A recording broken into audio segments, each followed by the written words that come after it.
Bon, et bien sur ce, bonne nuit. Alors, la lampe, la lampe. Hop. La lampe.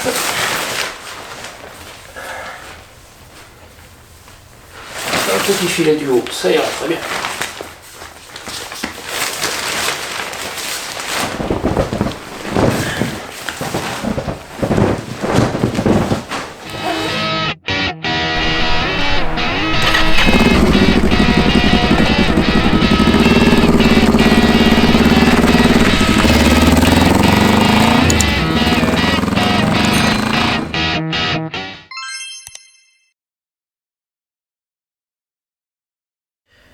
Bon alors, ma poule.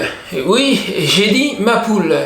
Tu sais, je t'avais prévenu, hein, l'autre jour quand j'ai dit qu'on allait se tutoyer, eh ben, soyons logiques, tu courais le risque que je devienne un peu familier. J'ai dit, bon ben, voilà, ça y est, c'est fait. Donc, ma poule, je vais pas tarder à pouvoir aller en camping. J'ai la moto, ça tu le sais depuis un moment. J'ai mon porte-bagages, alors il est pas monté encore, mais je l'ai le porte-bagages. Et puis j'ai presque tout le matériel de camping, il me manque quasiment que la chaise. Regarde, j'ai reçu ce matin d'ailleurs le petit brûleur qui va bien pour pouvoir faire ma popote. Ça, j'ai eu ça sur Amazon, ça vaut 16 €, je crois, c'est le machin de base, mais dans les médias ça ira bien. J'ai pas encore de cartouche de gaz, ça doit pouvoir directement se trouver au camping, donc je me suis pas embêté. C'est la version pour cartouche de gaz internationale, c'est-à-dire qui se visse et qu'on peut ensuite enlever même si la cartouche n'est pas vide. Et ça, j'ai le sac de couchage, un peu volumineux mais très chaud. Je l'ai testé cette nuit sans chauffage dans l'appartement. Quand je me suis levé le matin, j'avais 8,8 degrés à la porte d'entrée. J'ai un capteur sur ma porte d'entrée, donc je sais qu'à l'entrée il faisait 8,8 degrés. J'ai fait exprès, bien sûr. Ça signifie que dans l'appartement, il devait faire entre 10 et 12 degrés maximum et j'ai absolument pas eu froid du tout. J'ai le petit drap qui va bien pour mettre dans le sac de couchage de manière à ne pas salir le sac de couchage. Ça fait qu'au lieu de devoir régulièrement laver ton sac de couchage, et ben tu laves le drap. J'ai mon bon vieux tarp que tu connais déjà d'une de mes autres vidéos qui va finalement me servir surtout à faire un auvent.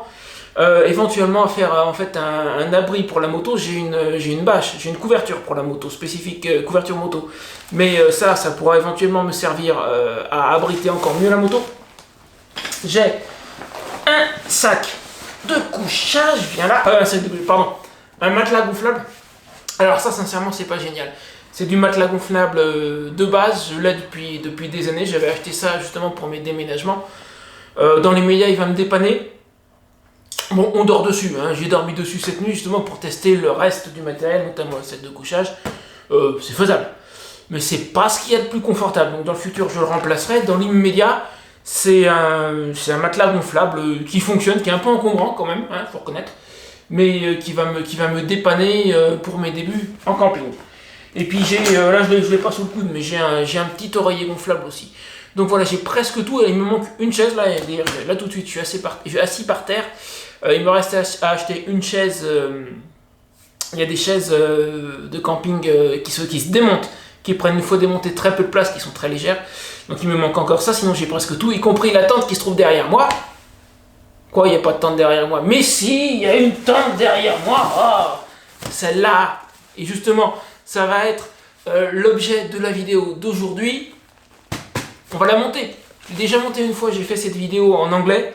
La première fois, donc c'était vraiment la toute première fois, je l'avais jamais monté, encore jamais monté de tente de ma vie d'ailleurs. J'ai mis 13 minutes en prenant mon temps, en lisant les instructions. Là, je parie que je peux diviser le temps par 2, parce que franchement, elle est simplissime. Donc c'est une tente de marque Force ATT. Je te mettrai le lien dans la description. J'ai pris ça en fait parce que tout simplement elle était en promo, tout bêtement, à un prix donc très raisonnable. C'est une tente qui m'a l'air tout à fait correcte. C'est pas celle avec laquelle j'ai l'intention de partir en Espagne. Je prévois quelque chose de plus important, mais de aussi beaucoup plus cher, la tente Lone Rider, qui est prévu pour le camping moto et qui permet, entre autres, directement dans la tente, il y a un énorme auvent, on peut abriter la moto et on peut se tenir debout, etc. Mais dans les médias, c'est pas exactement dans mon budget, il faut compter 500 €. Donc j'ai une tente pas chère qui franchement est pas mal du tout. Je vais te montrer comment on la monte, tu vas voir que c'est super simplissime. Et donc je tiens le pari 6 minutes. Alors je vais d'abord écarter un peu le reste.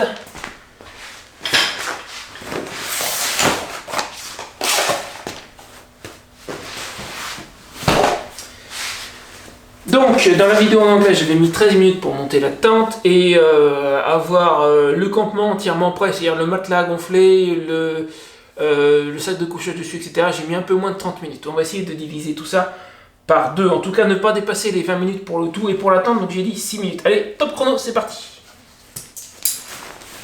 Ce coup-ci, l'avantage, c'est que j'ai pas besoin de lire les instructions. On va déjà la sortir. Évidemment, je l'ai rentrée tout à l'heure, forcément.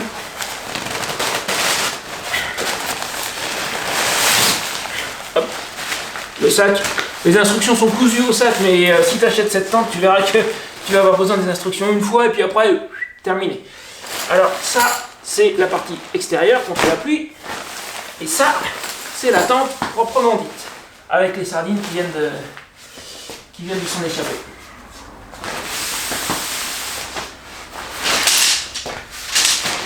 Les piquets.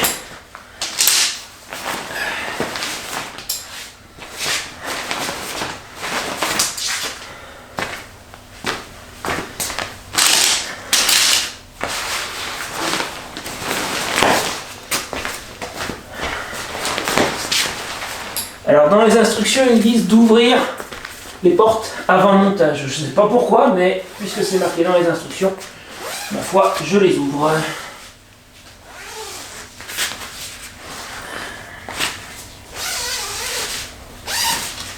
Et l'autre.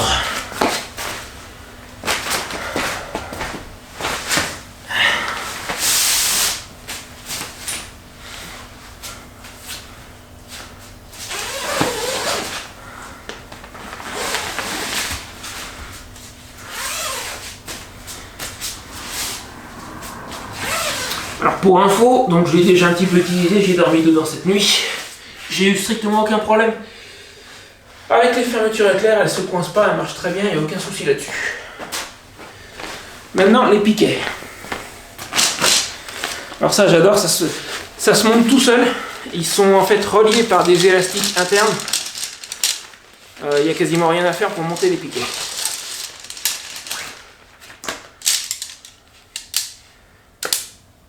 Hop, ça se monte comme ça. Ça sont les deux petits. Et il y en a deux grands. Alors, par contre, voilà, il va falloir réussir à les séparer.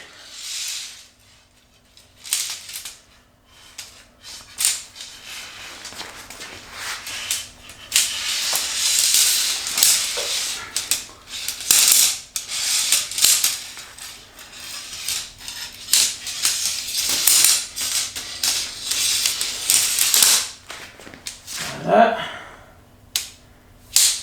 Ça en fait un de monter, j'ai des bouts qui se montent tout seul en fait.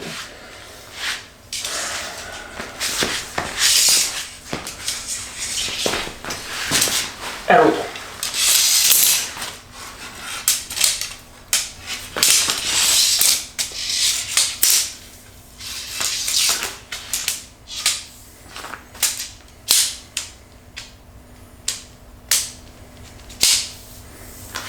Vous voyez. Donc celui-là dans ce sens-là, ils vont s'emmancher dans les coins.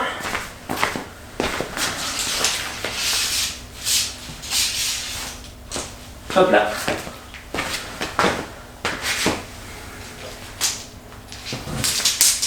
Ah, jusqu'au c'est défait. Bon, je vais les remettre.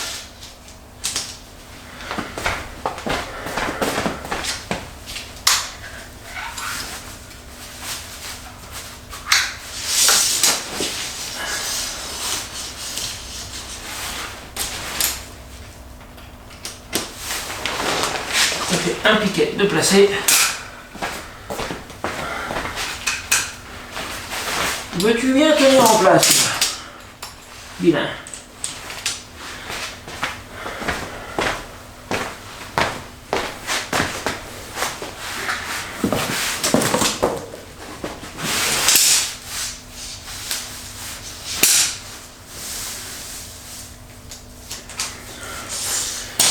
Et de deux.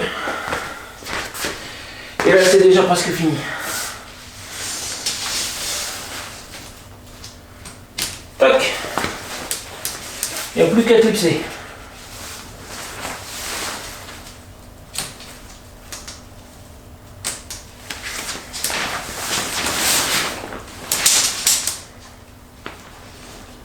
Ah oui mais là je suis en train d'inverser les deux, c'est pas bien ça. Ce clipse là, voilà. Il vient là, comme ça.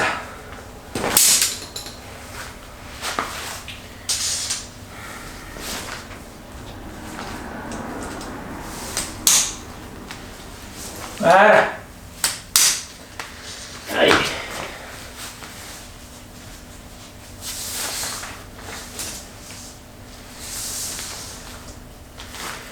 C'est tout, c'est de pas confondre les deux côtés.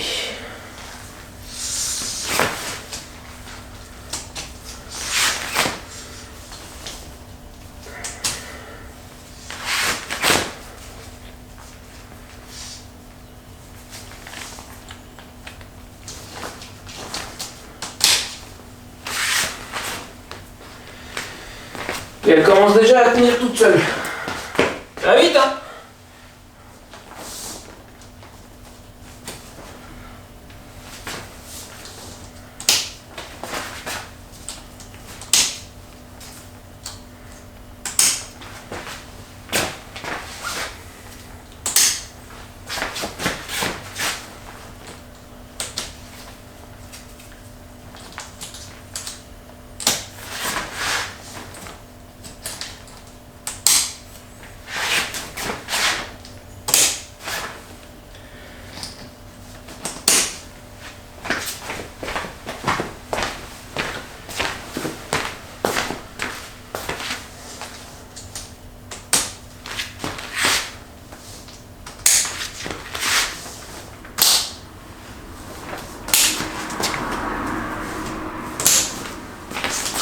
Et voilà une jolie tente. Les deux petits piquets.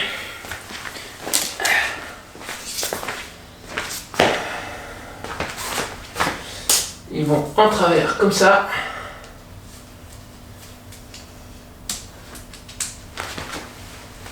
L'autre pareil de l'autre côté.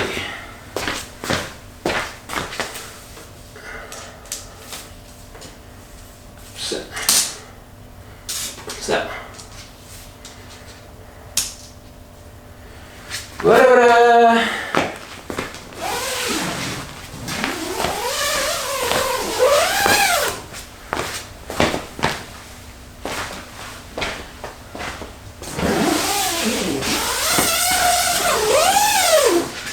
Il ne reste plus que le toit. Alors évidemment là, je la fixe pas au sol, je suis dans mon salon. Le toit. Rien de bien compliqué non plus.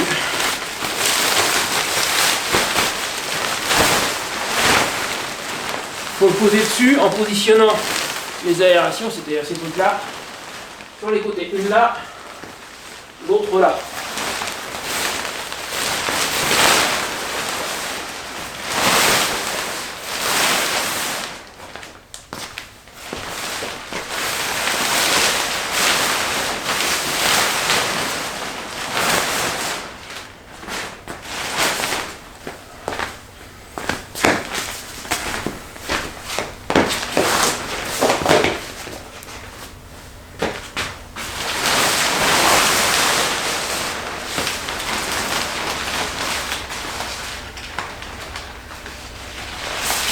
Et ensuite, il y a les petits clips.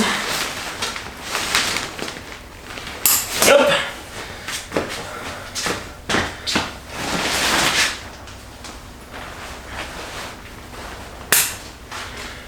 Voilà, voilà. Alors, je vais prendre cette caméra là, juste une seconde pour bien te montrer.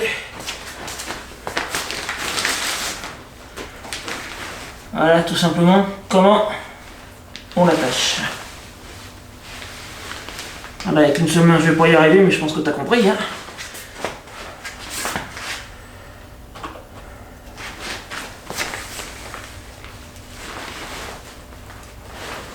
Hop.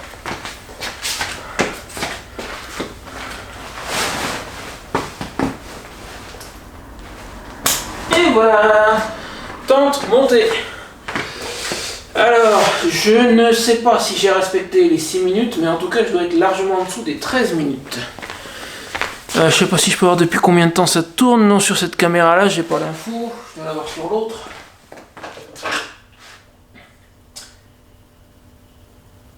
Ben non. Bon, en tout cas, je dois être très largement en dessous des 13 minutes. Est-ce que j'ai fait 6 minutes? Je ne sais pas, je verrai ça en montant la vidéo.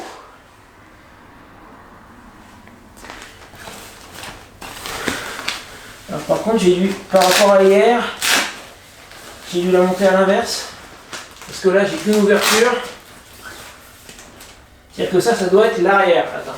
L'avantage d'une tente de ce type-là, c'est qu'on peut la déplacer ou la retourner si on n'est pas content de l'emplacement où on l'a montée. Effectivement, tu vois là j'ai deux fermetures éclair, derrière il n'y en avait qu'une, ça c'est l'avant, l'autre c'était l'arrière.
Les petites attaches.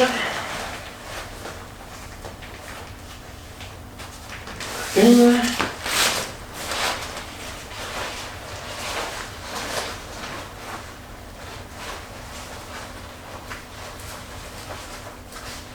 Et deux. Voilà ma jolie tente.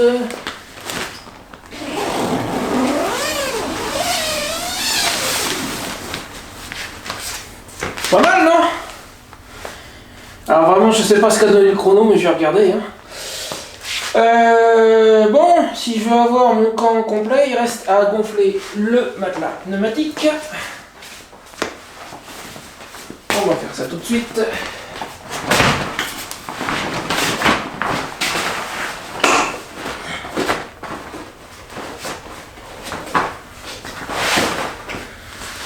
Alors évidemment, comme tout matelas pneumatique super basique, il vient avec une pompe. Et les chadocs, pomper.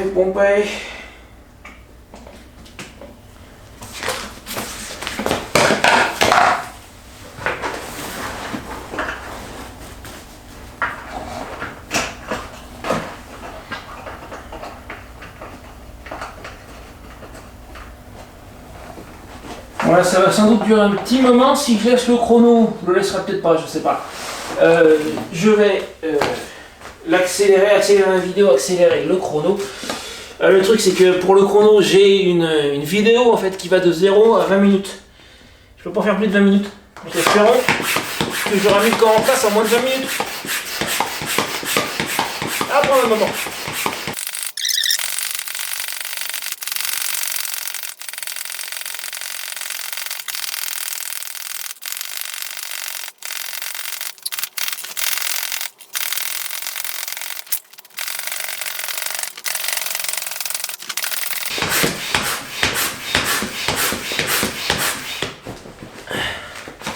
C'est bon, on y est.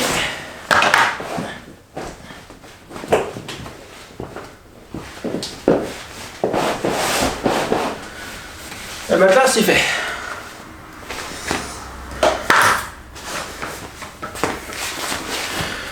Autour du sac de couchage. Donc c'est un sac FE Active. Je sais pas si je l'ai dit en début de vidéo, ça je crois pas. Au tout début. Alors je vais l'ouvrir pendant ce temps-là. Il y a quelques jours, j'ai acheté donc un sac de couchage Decathlon, truc basique à 20 €. Je pensais que ça ferait l'affaire, au moins temporairement. Finalement, le sac de couchage en question fait 72 cm de large. Et quand j'ai voulu tester dormir dedans, je me suis retrouvé tellement à l'étroit que je pouvais plus bouger. J'étais obligé de le ramener le lendemain. Et du coup, j'ai commandé celui-ci sur Amazon. Donc ce sac FE Active fait 80 cm de large, 79 ou 80, je ne sais plus. J'ai dormi dedans la nuit dernière. Et je te garantis que 80 cm, c'est pas 72. Au moins, j'étais pas complètement coincé dedans. Je pouvais bouger un peu. Et j'ai vraiment pas eu froid. Donc. Ça de côté aussi. Hop.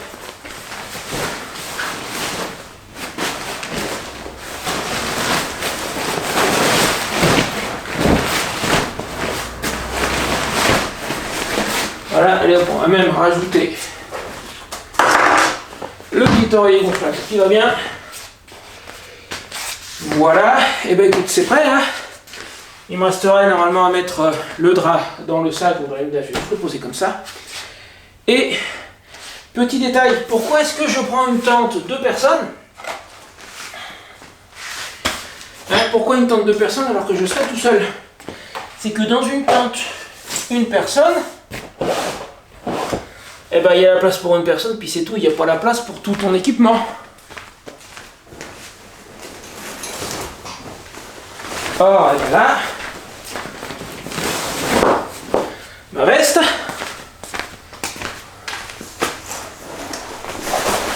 Là pour l'exemple c'est mon pantalon d'hiver, je partirai pas avec celui-là, mais le pantalon. Voilà, tiens, allez. Le casque, les gants. Si j'ai pris une tente de personnes, c'est parce qu'il y a la place pour mettre tout mon équipement avec moi. Tout ce qui doit rester près de moi, tous les trucs précieux, mes papiers, mon ordinateur portable. Allez tiens, allez, je vais pousser jusqu'au bout.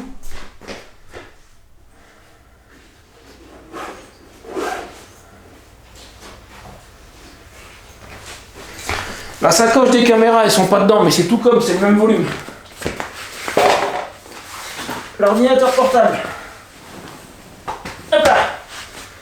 J'ai la place pour mettre tout ce qui doit rester près de moi. C'est pour ça que si tu voyages seul, tu as intérêt à prendre une tente 2 personnes. Si vous êtes à 2, prenez une tente 3 ou 4 personnes. Toujours une place de plus pour avoir de l'espace de stockage dans la tente, tout simplement. Donc voilà, en gros, mon camp est prêt, hein. Encore une fois, il me manque juste la chaise. Je sais pas combien de temps j'ai mis. J'espère être tombé sous la barre des 20 minutes. C'est très possible. C'est très très possible.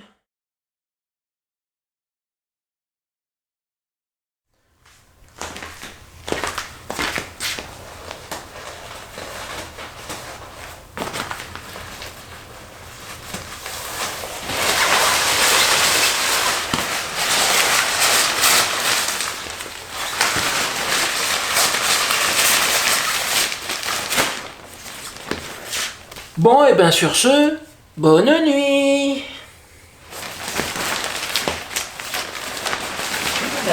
Alors, la lampe. Hop. La lampe.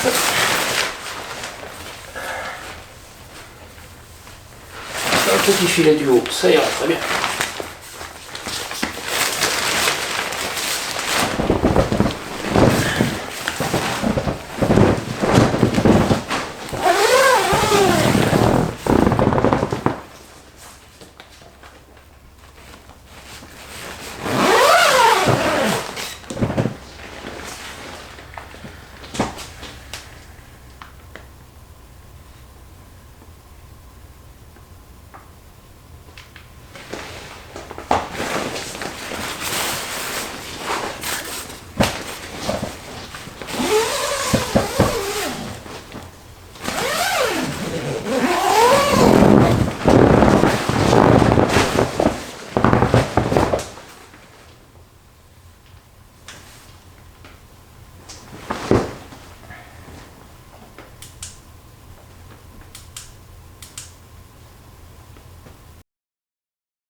Salut toi. Pardon, je viens de me réveiller. Bon alors, petit bilan. Après cette première nuit. Bon, plutôt positif globalement. Une seconde. Hein. Bon, la tente, il n'y a pas grand chose à dire, hein, surtout en intérieur, comme ça, aucun problème évidemment. Pas de condensation du tout. Les aérations marchent bien, de ce côté-là ça va. J'ai un petit fil qui dépasse. Oh, c'est pas extraordinaire. Bon. Le matelas pas terrible. Hein. Mais bon, ça je le savais, c'est mon vieux matelas gonflable que j'ai depuis des années. C'est du matelas très très basique, pas cher, c'est pas génial. En soi, ça peut aller, mais bon, ouais, c'est moyen. Un tout petit peu mal au rein ce matin. Ça va passer, c'est peut-être un manque d'habitude aussi. C'est pas le matelas que j'ai l'intention d'emmener en Espagne de toute façon. Je l'utilise parce que je l'avais déjà, ça me dépanne, voilà, c'est tout, c'est pas plus compliqué que ça. Le sac de couchage maintenant. Au tout début, j'avais acheté un sac de couchage Decathlon que j'ai ramené directement le lendemain parce que j'ai voulu m'en servir une fois, j'ai pas pu, il était beaucoup, mais alors beaucoup trop étroit. Il faisait 72 cm de large et j'étais complètement bloqué dedans, je pouvais le fermer mais à peine, je pouvais plus bouger. Donc celui-là je l'ai ramené. Donc faites gaffe si vous achetez un sac de couchage, faites gaffe à la largeur. 72 cm pour un enfant ou pour une femme, ça doit aller très certainement. Pour un homme adulte, un peu correctement développé, c'est trop petit, c'est pas assez large. Celui-ci fait 80 cm. Je me souviens plus exactement du nom, mais je vous mettrai le lien dans la description. Donc 80 cm, c'est très bien, on peut bouger un minimum dedans, on n'est pas complètement coincé. Niveau température, j'ai pas eu froid du tout, et pourtant là j'ai pas de chauffage. Attendez, je vais vous dire ça, j'ai 8,8 degrés à la porte d'entrée, j'ai un petit système domotique ici, et notamment un capteur à la porte d'entrée qui me donne la température. Je vais retrouver. Hop.